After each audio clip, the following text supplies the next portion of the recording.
వృద్ధాప్యంలో ఒత్తిడి లేకుండా బతకండి. వృద్ధాప్యం ఒక సహజ దశ అని తెలుసుకోవాలి. చేయలేని దానిని వదిలేయడం కూడా ఒక పెద్ద శాంతే. చిన్న చిన్న పనులు చేయండి, అదే మీకు పెద్ద ఆనందాన్ని ఇస్తాయి.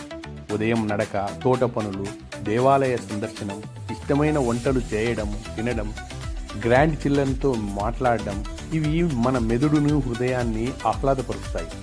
వృద్ధాప్యంలో ఆరోగ్యం మీద ఫోకస్ చేయాలి. లైట్ ఎక్సర్సైజ్, యోగా, ప్రాణాయామం, రెగ్యులర్ హెల్త్ చెకప్స్ చేసుకోవాలి. సరైన మందులు సమయానికి తీసుకోవాలి. ఆరోగ్యం పాడైతే మనసు కూడా పాడైపోతుంది. సాధ్యమైనంత వరకు డబ్బులకు, పిల్లల మీద ఆధారపడకుండా ప్లాన్ చేసుకోండి.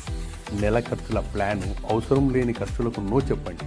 స్మాల్ సేవింగ్స్ ఉండాలి. మెడికల్ ఫండ్ ఎప్పుడూ రెడీగా ఉండాలి. ఇవే మీకు భద్రతనిస్తాయి.